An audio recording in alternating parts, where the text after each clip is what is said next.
Tally आज इतना famous software है, टैली इतना फेमस है बच्चे बच्चे की ज़बान पर, यानी हर किसी स्टूडेंट की ज़बान पर टैली का नाम ज़रूर सुना होगा आपने। हर कोई आज टैली से फैमिलियर है। हर कोई इंस्टीट्यूट टैली सॉफ्टवेयर ज़रूर सिखाता है, चाहे और कोई सॉफ्टवेयर सिखाए या ना सिखाए, लेकिन टैली ज़रूर सिखाता है।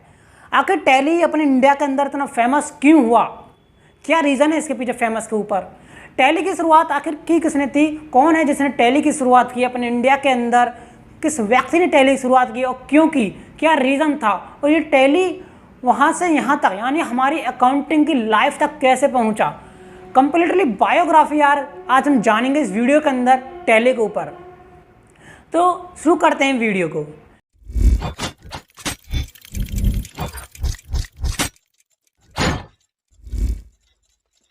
नमस्कार दोस्तों, मैं धीरज सिंगला।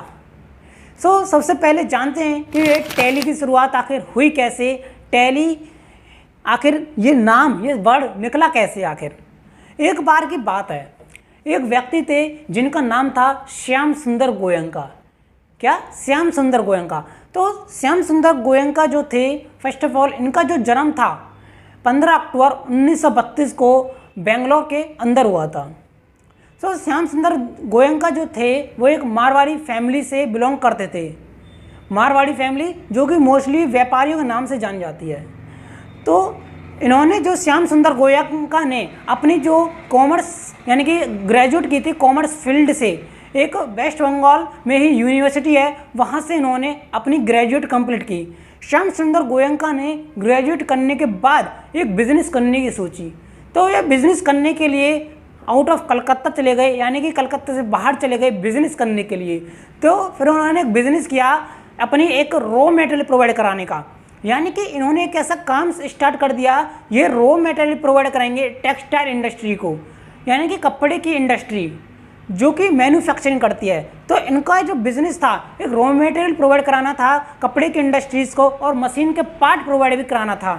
तो जब ये बिज़नेस कर रहे थे तो इनको अपने बिज़नेस को जो परचेज करना, इनको रॉ मटेरियल को सेल करना, इनको काफ़ी ज़्यादा अकाउंटिंग को रिकॉर्ड करने की इनको ज़रूरत पड़ने लगी। इनको एक ऐसे सॉफ्टवेयर की नीड थी ताकि वो ईजिली इन सारी ट्रांजैक्शंस को उसके अंदर रिकॉर्ड कर सकें। एक ईजी सॉफ्टवेयर इनको चाहिए था। पर अब पहले एक्चुअली होता क्या था, अपनी कॉपी थी, यानी बही खाता जिनको हम कहते हैं। बही खाता के अंदर एक बिजनेसमैन अपने परचेज, सेल्स, इन सभी को रिकॉर्ड करता था। लेकिन इनको एक ऐसा कुछ सिस्टम चाहिए था जो कि ईजी हो, बिल्कुल यानी कि आसान भाषा में हो, बिल्कुल आसान उसके तौर तरीके हों, ताकि मेरी रॉ मटेरियल जब मैं सप्लाई करता हूँ उस कंपनी को, टेक्सटाइल इंडस्ट्री को, तो वो आसानी तक हो सके, उनको मैं आसानी तक रिकॉर्ड कर सकूँ, मुझे बही खाते के अंदर लिखने की ज़रूरत ना पड़े। तो फिर उन्होंने एक्चुअली सोचा क्या, इन्होंने काफ़ी ज़्यादा सॉफ्टवेयर फाइंड करने स्टार्ट कर दिए अपने इंडिया के अंदर, यानी बेंगलोर के अंदर भी इन्होंने सॉफ्टवेयर फाइंड किए। लेकिन फिर भी इनको ऐसा कोई सॉफ्टवेयर नहीं मिला जो इनकी अकाउंटिंग को रिकॉर्ड कर सके, इनकी परचेज, सेल, पेमेंट, रिसीप्ट, ऐसी अकाउंटिंग ट्रांजैक्शंस को रिकॉर्ड कर सके, ऐसा इनको फिर कोई सॉफ्टवेयर ही नहीं मिला। इन्होंने काफ़ी तलाश की, सॉफ्टवेयर की काफ़ी तलाश की, लेकिन फिर भी इनको कोई सॉफ्टवेयर नहीं मिला। फिर एक्चुअली इन्होंने क्या किया, जब इनको सॉफ्टवेयर नहीं मिला तो इनके बेटे थे भरत गोयंका जी, इनके बेटे थे भरत गोयंका। भरत गोयंका ने ग्रेजुएट की हुई थी मैथमेटिक्स से, और उनकी जो भरत गोयंका की जो रुचि जो थी वो एक आईटी सेक्टर के अंदर थी, यानी कि सॉफ्टवेयर टेक्नोलॉजी के अंदर काफ़ी ज़्यादा रुचि थी, काफ़ी ज़्यादा उनका पैशन था। तो श्याम सुंदर गोयंका ने अपने बेटे से यानी कि भरत गोयंका से कहा, सुन भरत गोयंका, मुझे एक ऐसे सॉफ्टवेयर की ज़रूरत है, एक ऐसे सॉफ्टवेयर की नीड है जो मेरी अकाउंटिंग को काफ़ी ज़्यादा आसान बना दे रिकॉर्ड करने में, मुझे बही खाते लेने की ज़रूरत ना पड़े, मैं काफ़ी ज़्यादा प्रॉब्लम होती है, कोई ऐसा सॉफ्टवेयर बना जो अकाउंटिंग को ही आसान बना दे, मेरी नहीं, इस देश के अंदर जितने भी बिजनेसमैन हैं उनकी सारी अकाउंटिंग को इतनी सरल बना दे, इतना आसान बना दे रिकॉर्ड करना, ताकि वो इन बही खातों से दूर हो जाएं और एक प्रैक्टिकली आ रहे हैं, एक सॉफ्टवेयर पर आ जाएं। अब भरत गोयंका की तो रुचि थी आईटी सेक्टर के अंदर, यानी सॉफ्टवेयर डेवलपमेंट के अंदर। तो अब एक्चुअली हुआ क्या, अब भरत गोयंका ने अब एक ऐसा अकाउंटिंग सॉफ्टवेयर बना दिया जो कि ऐसे बिजनेसमैन की हेल्प कर सके उनकी अकाउंटिंग ट्रांजैक्शंस को रिकॉर्ड करने के लिए। यानी कि अकाउंटिंग ट्रांजैक्शंस का मतलब क्या है, परचेज करना, सेल्स करना, अपनी पेमेंट करना या फिर अपनी रिसीप्ट लेना, इन सारी ट्रांजैक्शंस को रिकॉर्ड कर सके, ऐसा उन्होंने अब सॉफ्टवेयर बना दिया भरत गोयनका ने। अब भरत गोयनका ने जब पहली बार सॉफ्टवेयर बनाया तो उसका जो नाम रखा गया PFA, यानी पीट्रॉनिक्स फंडामेंटल अकाउंटिंग। तो ये PFA जो लॉन्च किया गया 1986 के अंदर, पहला सॉफ्टवेयर भरत गोयनका ने लॉन्च कर डाला। और PFA जो तो था एक अकाउंटिंग के नाम से जाना जाता था। यानी कि इसका जो मेन वर्क था PFA का, पीट्रॉनिक्स फंडामेंटल अकाउंटिंग, जो पहला जो सॉफ्टवेयर बनाया था भरत गोयनका ने, इसका जो मेन वर्क था सिर्फ और सिर्फ अकाउंटिंग को रिकॉर्ड करना था, यानी अकाउंटिंग ट्रांजैक्शंस को रिकॉर्ड करना। इसका कोई वर्क टैक्सेशन का नहीं था, इन्वेंट्री को रिकॉर्ड करने का भी नहीं था, पेरोल का भी नहीं था, सिर्फ और सिर्फ अकाउंटिंग को रिकॉर्ड करना इसका एक मेन पर्पस था। तो भरत गोयनका ने अब ये सॉफ्टवेयर बना दिया बिल्कुल। तो अब एक्चुअली हुआ क्या, अब भरत गोयनका ने जब ये सॉफ्टवेयर बना दिया 1996 के अंदर, तो 1986 के अंदर इस PFA सॉफ्टवेयर को टैली सॉल्यूशन में कन्वर्ट कर दिया गया। यानी कि टैली सॉल्यूशन प्राइवेट लिमिटेड एक कंपनी में कन्वर्ट कर दिया गया इस PFA सॉफ्टवेयर के नाम को। श्याम सुंदर गोयनका और भरत गोयनका ने इस टैली प्राइम की शुरुआत कर दी थी, यानी कि टैली सॉल्यूशन प्राइवेट लिमिटेड एक कंपनी स्थापित कर दी थी 1999 के अंदर। 1999 के अंदर इन्होंने कंपनियां स्थापित कर दी। तो अब ये कंपनी स्थापित कर दी गई, तो अब काफ़ी ज़्यादा बिजनेसमैन अपने इंडिया के अंदर इस सॉफ्टवेयर को यूज़ करने लगे। और ये सॉफ्टवेयर इतना ज़्यादा आसान था, इतना ज़्यादा आसान था, काफ़ी ज़्यादा बिजनेसमैन को इतना पसंद आया, काफ़ी ज़्यादा। तो उनकी अकाउंटिंग को बिल्कुल आसान कर दिया रिकॉर्ड करना।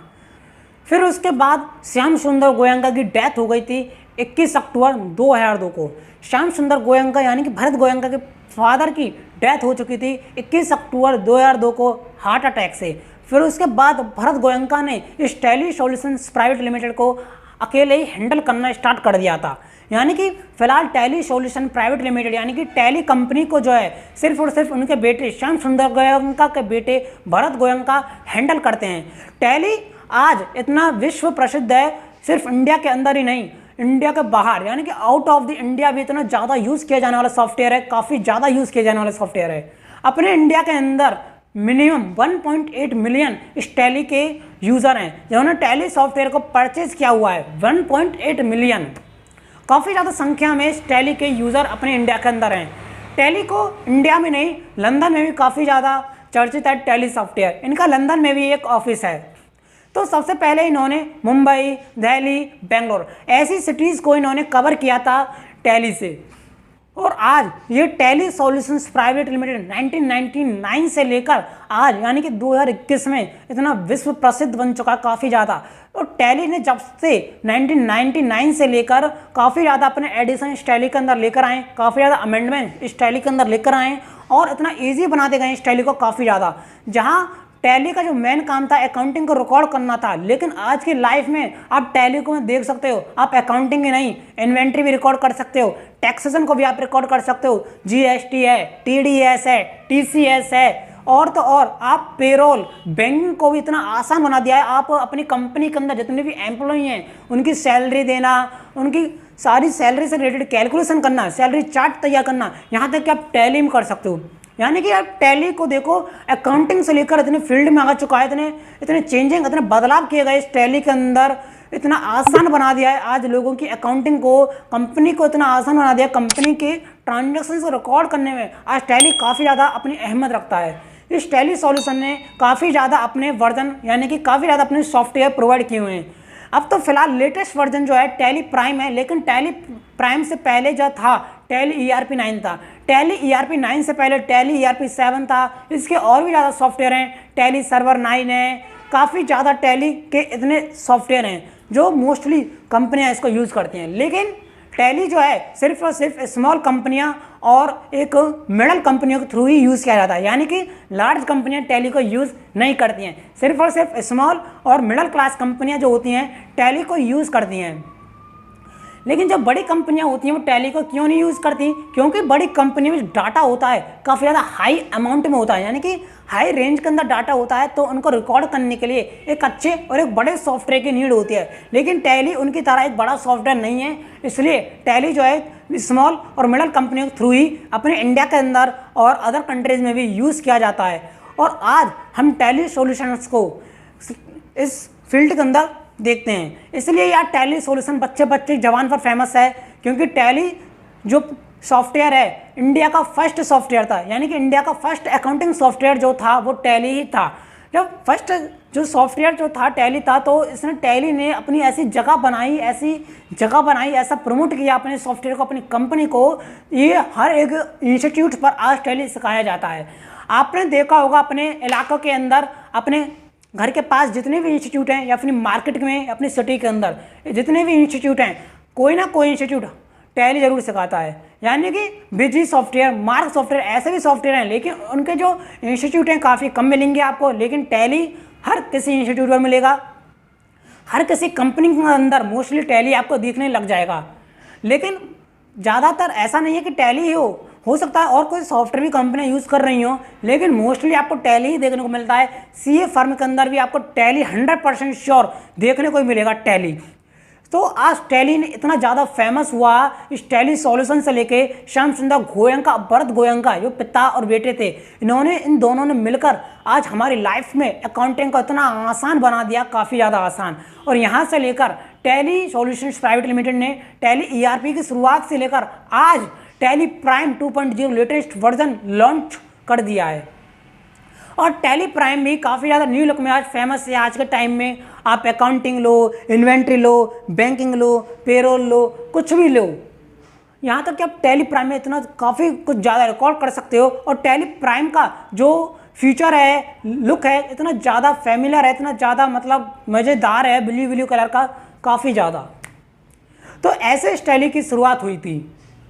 तो आपने अगर मेरी पुरानी वीडियो भी अगर ना देखी हो, टैली रिलेटेड, टैली में कैरियर कैसा है, सैलरी क्या है, टैली प्राइम से पहले क्या सीखना चाहिए हमको, tally prime non commerce student के लिए कैसी रहेगी, ये मैंने अपनी पुरानी वीडियो में बताया हुआ है। तो उनकी सारी वीडियो की जो लिंक है मैं अपने डिस्क्रिप्शन बॉक्स में ऊपर ही ऊपर दे दूंगा, तो आप उन लिंक्स को चेक कर लेना।